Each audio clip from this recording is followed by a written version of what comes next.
नमस्कार दोस्तों, विप्र एस्ट्रोलॉजी में आप सबका बहुत बहुत स्वागत है। आज मैं जो विषय लेके आया हूँ वो भी बहुत ही इंटरेस्टिंग है। अभी आने वाले महीने में हमारा हिंदू मास अश्विन मास आएगा, जिसको आसो मास भी बोलते हैं। और इस महीने में हम लोग रात को दूध पोहा बना के, खीर जैसा बना के उसको खुली चांदनी में रात को रखते हैं। उसके ऊपर कपड़ा या चीनी ढककर और हम 2-4 घंटे रखते हैं ताकि उसके अंदर चांदनी गिरे, चंद्रमा की प्रकाश गिरे, और तब तक हम कुछ एंजॉय करते हैं। या तो हम गुजरात में गरबे गाते हैं, माता जी की आराधना करते हैं, रास खेलते हैं, और फिर हम उस दूध पोहा को खाते हैं। तो ये क्यों, ये 12 महीने में इसी पूर्णिमा को, आसो महीने की यानी अश्विन मास की पूर्णिमा को ही हम ये दूध पोहा या खीर हम रात को खाते हैं। हमारे बुजुर्ग लोग, हमारे फोरफादर्स, हमारे परदादा ये कह के गए हैं कि ये खीर खाने से हमारी सेहत अच्छी बनती है, हमारे शरीर में रोग प्रतिकार शक्ति बढ़ती है। तो ये कुछ गलत नहीं कह के गए, ये बिल्कुल सही कह के गए हैं। इसको मैं आपको समझाने की कोशिश कर रहा हूँ कि ज्योतिष में भी इसका उल्लेख है। तो ये कैसे है, ये आप समझिए। तो हमारे ज्योतिष में नक्षत्र का महत्व बहुत अधिक है। ये कहे कि ज्योतिष और हमारा पंचांग पूरी तरह से नक्षत्र के ऊपर ही आधारित है। नक्षत्र ही ज्योतिष का मुख्य आधार है कि जो ये 27 नक्षत्र है उसमें से चंद्र, पूर्णिमा का चंद्र, वो भी फुल मून जिस नक्षत्र में होगा, क्योंकि चंद्र हर रोज एक नक्षत्र में रहता है, एक दिन एक नक्षत्र में रहता है, तो पूर्णिमा के दिन वो जिस नक्षत्र में होगा उस नक्षत्र के नाम से उस महीने का नाम होता है, निर्धारित किया गया है। जैसे कि अभी चल रहा है ये भाद्रवा महीना या भाद्रपद, तो ये भाद्रपद नक्षत्र में पूर्णिमा का चंद्र होगा। फिर आएगा अश्विन महीना यानी आसो मास। तो ये आसो मास कई जगह उसको आसो मास बोलते हैं, अश्विन महीना। तो इसमें चंद्र पूर्णिमा के दिन अश्विनी नक्षत्र में होने से इस महीने का नाम है अश्विन मास या आसो मास। उसके बाद जो आएगा वो कार्तिक मास, क्योंकि उसके बाद का चंद्र जो पूर्णिमा का चंद्र होगा वो कृतिका नक्षत्र में होने से वो कार्तक महीना या कार्तिकी महीना कहलाएगा। उसके बाद चंद्र मृगशिरा नक्षत्र में पूर्णिमा का चंद्र होगा, तो फिर उस महीने का नाम वही माक्षर या मृगशिर मास कहलाएगा। इस तरह से जैसे मघा नक्षत्र में आएगा तो मघा महीना, और ज्येष्ठा नक्षत्र में पूर्णिमा का चंद्र होगा तो ज्येष्ठ महीना, श्रवण नक्षत्र में पूर्णिमा का चंद्र आएगा तो श्रावण मास। तो इस तरह से महीनों का नाम निर्धारित हुआ है।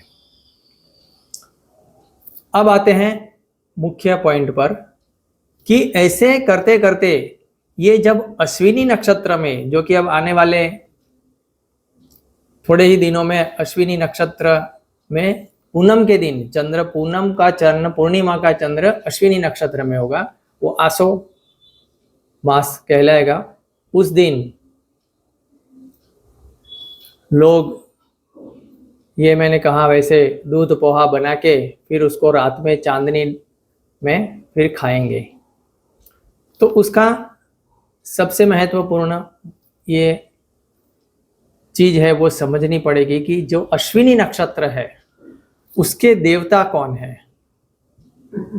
तो अश्विनी नक्षत्र के देवता सूर्य देव के पुत्र अश्विनी कुमार है, 2 भाई जुड़वा। और ये जो अश्विनी कुमार है वो देवताओं के डॉक्टर है या वैद्य है या चिकित्सक है। वो चिकित्सा विद्यालय में, मेडिकल लाइन में एक्सपर्ट है। उनको सभी चिकित्सक क्रियाओं का भी ज्ञान है, साथों साथ उसको सभी औषधियों का भी ज्ञान है। तो ये मेडिकल लाइन से रिलेटेड है जिसमें औषधियां आती है। अब इस नक्षत्र तो पूरी तरह औषधि से जुड़ा हुआ ही है। ये नक्षत्र के देवता स्वयं औषधि से जुड़े हुए हैं। चंद्र भी जब पूर्णिमा का होके फुल मून इसी नक्षत्र में आएगा तो वहां से उसकी चांदनी में औषधीय गुण मिलेंगे हमें, वो डबल हो जाएंगे। किस तरह से कि एक तो चंद्र स्वयं औषधियों का पति है। मैंने चंद्र के एपिसोड में कहा है कि उसका एक वैदिक नाम औषधीशा है, यानी औषधियों का ईश्वर, यानी पृथ्वी पर उगने वाली सभी औषधियों के वो अधिपति है। उस पर उसकी चांदनी पड़ने से औषधियों के गुण ज़्यादा मिलते हैं। तो चंद्र स्वयं औषधि का अधिपति है, औषधियों का। और ये अश्विनी नक्षत्र के देवता अश्विनी कुमार, यानी ये नक्षत्र स्वयं मेडिकल लाइन से है, औषधियों का नक्षत्र है। तो चंद्र, पूर्णिमा का चंद्र अश्विनी नक्षत्र में आता है और उस वक्त उस चांदनी में अगर हम ये दूध, वो सफ़ेद कलर का पोहा, सफ़ेद कलर का, ये सब भी चंद्र दर्शाता है, चंद्र के कारकत्व में आता है। उसमें चांदनी पड़ती है उसकी, तो उस दूध में औषधीय गुण बहुत ही आ जाते हैं। और ऐसा दूध पीने से हमारे बॉडी में रोग प्रतिकार शक्ति बढ़ती है, एक इम्यूनिटी सिस्टम बढ़ती है। और अगर कोई रोग हो तो उसको भी वो ठीक करने की क्षमता रखता है। इसीलिए ये हमारे पुरखों ने या हमारे ऋषि मुनियों ने ये हमको सिखाया हुआ है। उसके साथ साथ ये भी है कि अगर आप ये दूध नहीं पीते हैं लेकिन उस चांदनी में अगर आप बाहर निकलो, बाहर ही रहो खुले में, और चांदनी आपके शरीर पर पड़े तो भी आपको औषधियाँ आपके बॉडी में आ जाती हैं और आपका शरीर में रोग प्रतिकार शक्ति बढ़ती है। ये बहुत ही अद्भुत पूर्णिमा है और इसी को शरद पूर्णिमा भी कहते हैं क्योंकि ये शरद ऋतु में आती है। और एक बात कि फिर से इसके साथ कृष्ण जुड़े हुए हैं कि कृष्ण भगवान ने जो वृंदावन में गोपियों के साथ रास लीला रचाई थी, वो रास लीला भी इसी पूर्णिमा के दिन, अश्विनी पूर्णिमा, जो शरद पूर्णिमा बोलते हैं उसको, शरद ऋतु होने से ये पूर्णिमा के रात को उन्होंने रास रचाई। ये मेरा एक छोटा सा प्रयास था आपको ये अश्विनी मास की पूर्णिमा का जो महत्व समझाने का।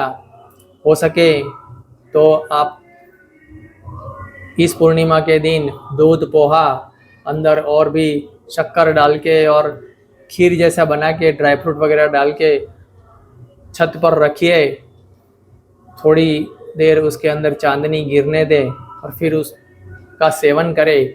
आपकी सेहत भगवान बहुत अच्छी बनाए रखेंगे। अश्विनी कुमार देवता आपकी सेहत बहुत अच्छी रखे। बहुत बहुत धन्यवाद। नमस्कार।